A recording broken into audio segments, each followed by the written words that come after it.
Ladies and gentlemen, it's time once again out on the trade show floor. Anchor to Tiki Felix. Walking on these aisles can be intimidating. And what is the reason behind it? Well, that's because there is so many things to watch, to look at, to ask about. The terminology, so many different words. Biotech, pharmaceutical, plastics, robotics, everything. And at the same time, it's so mesmerizing and delightful to actually learn everything that is going on at the IME West event. We are on the third day, and the reason we make it easy for you, the reason we make it so much faster to learn is because we're having great interviews, such as my friend and colleague correspondent, Jacob Sanchez. We got a great one coming up. Come on, Jacob. Sanchez. I've been so happy with everybody saying my last name like that. Look. It's time that I start calling out all of you integrators, manufacturers, people out there making systems. I'm calling you out. I'm pulling you in the game. We're talking about OEE. And for something, if you don't know what OEE is, there's a world standard, which I believe is 85% of a machine efficiency, which is what it should run at to produce the things that we use every single day. The machines that make our phones, the machines that package our meats, everything. It has a level of efficiency that it has to run at to be productive. My colleague here, Steve. Peter. How's it? Peter, oh my God, what's your last name? Sarvi. My brain made the connection of Steve Harvey instead of Peter Sarve. I am so sorry about that. No worries, man. You look a little different, but Slightly. I'm excited to talk about what it means for OE as an integrator, because that's the perspective you're bringing into this. Yeah. I want to talk about that with you and inform our audience a little bit on your background and then jump into what OEE means to you and your company. Okay, so my background is head of sales at a company, Automation NTH. So we're a custom equipment automation builder. Not Family Feud. Not Family Feud. No. My journey, engineer by trade, mechanical engineer, went into programming PLCs, HMIs, turned into an application engineer, slowly moved to the dark side of sales over the course of about 15 years. So, but it's good, it's technical sales. And what I want to talk about today is OE, like you said. So OE is a measurable that most equipment has, but it's not readily available to the end user. And typically OE is brought up during FATs or SATs when we're checking out equipment. For the people listening and watching that don't know, what is FAT and SAT? FAT is factory acceptance test, and SAT is site acceptance test.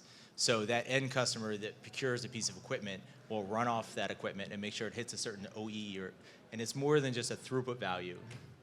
You're looking at throughput, you're looking at downtime, you're looking at yield and yield loss to make sure you don't have a lot of rejected products, because obviously equipment's a money printing machine. You want to make sure the money printing machine continues to print money. So. And I had a question that I didn't know if you had the answer to when it comes to OE. So you just mentioned a few things when it's the throughput, it's the rejection rate, it's all of those things combined that make up that percentage. Is there an environmental impact that goes into that percentage as well? Yeah, absolutely. In fact, I'm glad you brought that up. Part of what I want to talk about today is looking at OEE in terms of like MPG or even kilowatts per hour. Okay. So, there's a certain amount of energy and usage that goes into a piece of equipment to produce the product that it's making, right? Much like when you drive a vehicle, it's not just about distance, it's about the efficiency. How did you get there, right? Did you use a lot of gas? Did you use your brakes a lot? Do you not have enough air in your tires? There are ways to be more efficient about doing things. So OE is sort of like the industrial automation MPG standard. So the goal here is to have more visibility into OEE so that it's not just about how much product the equipment produces, but how efficiency and sustainability that goes into the product that's produced on the equipment. So to that point, meaning if a machine has a higher OEE, it should be able to produce more consumer goods, more things that we can then buy from that whatever company, correct? Yeah. So do you think, is there a correlation between things being so expensive or getting more expensive besides the inflation thing? Could it be that machines aren't being held up to a OEE standard throughout the world? Absolutely. Yeah. So the cost of goods sold, the COGS, OEE and the equipment that the product is built on absolutely goes into that. So yeah, so the cost of goods would go down as well as the efficiency would go up, if you had an higher OEE. And that's something I wanted to bring up because this next piece of information is going to be for you out there. This is going to be something that you can get involved in and may be able to make happen to hold manufacturers accountable, start holding these corporations and these businesses accountable for what change you want to see out in the goods that you're buying and purchasing. So Yeah. I had a question for you. Okay, what do you got? What do you think of an idea of OEE transparency? I think it's amazing. What do you think of this idea of everybody out there in the world being able to see, and I want you to talk about this because you mentioned it, Yeah. being able to see in a certain way on the products that we buy, oh, this was made on a machine that was only 70% Yeah. OEE. This is probably kind of bad for the environment. Vamp on that with me a little Yeah, bit. no, I think that's amazing, actually. That's a great idea. So first, I was thinking on the equipment basis, you would never buy a car without understanding the MPG of that vehicle, right? And then you monitor that through the life of the vehicle. And there are standards that government set for MPG or kilowatts per hour now with electrical vehicles. So, but there's no set standard and there's no visibility into OEE of the equipment. So definitely onto something there. And I feel like I had this idea, and I want to understand, coming from you as an integrator, what you think of this. If there was a sticker or something that we can put there, so not only can consumers be like, I want to buy that or don't buy that, but do you think that doing that would give power to the consumers to be like, hey, manufacturer, if you're not going to make your equipment more efficient, if you're not going to make it better for the environment and help lower some of these prices, I'm not just going to buy from you. Do you think that that could ever be like a real thing in the industry? It absolutely could be. I think first, baby steps, right? So first, we need to have OEE published on the equipment. So there are a lot of equipment builders out there that don't have OEE readily available. So like I said, OEE is going to be important for the FAT and SAT, but then, well, companies like mine, like Automation NTH, we put OEE values on all the equipment. So you'll know in year 2, 3, 4, 5, and 10 what the equipment efficiency is, but that's not a standard. So first, I'd say start with the standard for the equipment, hold the equipment up, make sure the end customer that purchases that equipment has visibility into the OEE of what they're producing. Yeah. And then second step is then they can broadcast that, because once they know they're doing well or not well, they can make action to it. So I guess that's a little interesting for me. So I come back, I used to be an application engineer for a Yeah. custom systems integrator. You said a lot of integrators and manufacturers out there don't have the OEE. How do you, we It's were not on the only able to HMI. sell a machine if we hit a 85% OEE. Correct, at the time of sale. But that equipment that you put into the market 5 years later, do you have visibility into what the OEE is? There's no standard to make sure that it's on the equipment, right? Everyone has throughput, right? You probably have an HMI with, I had 7 rejects during shift 2 yesterday, right? Or I produced 387 parts in the last hour, but no one knows what the OEE was of that lot or that batch or that last Interesting. production zone. So that's what I'm an advocate for, is making sure there's more transparency on the equipment side, and equipment manufacturers should be confident to put that out there. And I think a lot are concerned about how the equipment might Hold up? operate over years and years and years. Yeah. So do you think that because of that, because maybe if we want to move down this path of eventually getting to a place where consumers can hold us accountable Yeah. to make ourselves better, and if we're already having a lot of businesses out there not wanting to do the whole showing off, this is what it can look like in 5, Yeah. 10 years, do you think a new organization would need to come into play in the industry to monitor kind of how we have our ISO organizations? Do you think there could be, or is there like a OEE organization? I don't believe there is. There's definitely a gap there, and I'm glad you're bringing that up. There are organizations for consistency in machine-to-machine communication. Like I think of OMAC is like the governing body that sets standards for like Ethernet IP or EtherCAT or other communication standards for equipment. There definitely could be an OEE standard out there.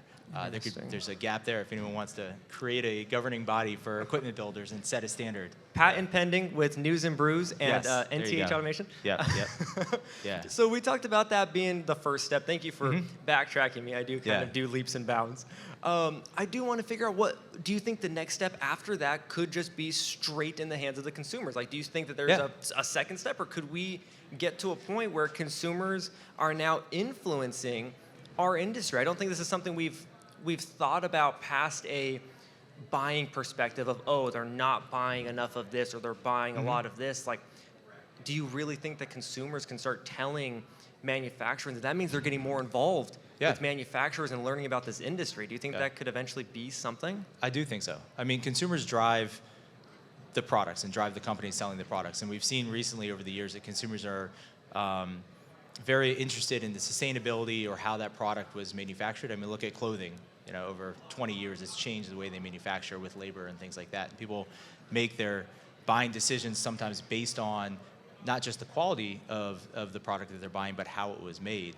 And then much like I said, the MPG and the kilowatts per hour, everyone makes a decision on, you know, the vehicle that they purchase based on those metrics. Yeah. So there's absolutely an avenue to make those purchases based on the efficiency of the product and how it was produced. Yeah. Dude, that just fires me up. Yeah. I feel like we don't talk pretty enough cool, right? about how the people can start getting involved and influencing. Like we talk about how they can find out about us, how they can work for us. We need to get more skilled trades.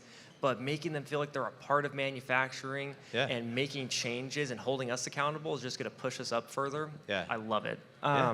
I had something I wanted you to mention. So we've talked a lot about theories. We've done really in-depth discussions on what OEE is. I want to talk about how maybe there's companies out there that want to provide a better service and want to do something with their machines with OEE. Can you give tips and suggestions for the calculations for getting started? If I am a 100-person automation integrator and I have never done a solid OEE past SAT and FAT, how do I get started? Yeah, so first, well, there are a lot of software tools out there, right? In fact, our company has one called OEE Optimizer, but there are software tools that you can use or you can do it yourself with a spreadsheet. You just have to look at time, throughput, rejects, and uptime of that equipment. That's the other important thing. It's not just about the throughput or the yield loss of rejects, it's how available was that equipment. So even if it's a downstream piece and you have a full assembly line, maybe 4 or 5 different pieces of equipment, as that product moves through, is that equipment always available to be used? That still goes into the OE calculation. So if it's turning into a bottleneck on any part of your stream, up, down line. What's the difference? You mentioned, so you do throughput, you do reject, but then you do uptime.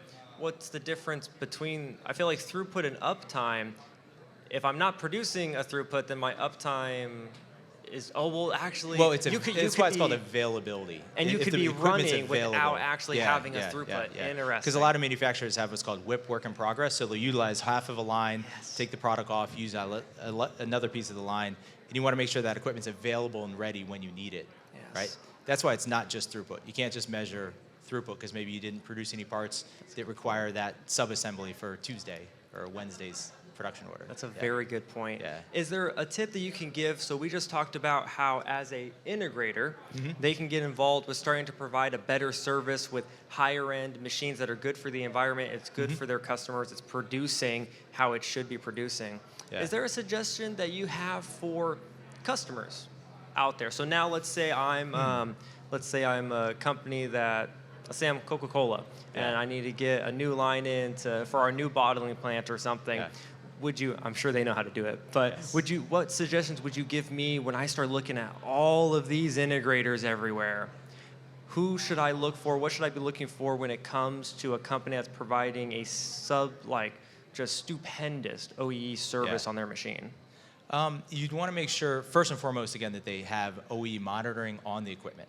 You want to make sure that it's always available, that you can see from not just FAT, SAT year 1, but year 20 of that equipment. Can you actually see what the OE is? It's not just That's in the the first quote. step. It's not just in the quote that says 85% OEE. And then you hit it based on a spreadsheet for check off and the machine ships. The other thing you could do is you could have payment metrics based on OEE. So for instance, there are some innovative companies out there that will purchase equipment and then give you payment milestones if that equipment continues to produce at a high level, at a high OEE. You almost get like a bonus, a retainer year over year if that equipment's hitting a certain value. So that's one way that an end customer purchasing equipment, custom automation, can actually incentivize the machine builders to reach that high goal. I have never heard of this. I want to say it again and correct me if I'm wrong. So if I am the customer buying a piece of automation equipment from the integrator, I can incentivize them in a contract format, I'm guessing. If this hits this milestone of 5-year, 10-year, 15, this is your kickback? That is freaking sick. Dude, I appreciate all of our time today, Peter. Absolutely. I'm glad we figured out the name situation early on. At the end of the day, I want you guys to understand OEE, it's not just one of those other buzzwords. This is something you need to pay attention to. This is something that you can hold your people accountable for. If you're a customer looking to find an integrator for a new system, don't just go with somebody that has the lowest price, that's hitting your deadline. Look for somebody that has data backing. Look for somebody that is going to give you a machine that is going to produce longevity. And among all these things, I really believe that we can start empowering consumers to give us feedback, to push us to get better. I really want the consumers to not just be involved in this industry if they're working in it or learning about it. Let's relate to them how we all need to work together to produce better equipment, a better industry for a better world. My name's Jacob Sanchez, your ATX West correspondent. Last interview of the day. Thanks, brother. Yeah, thanks for having me. Cheers.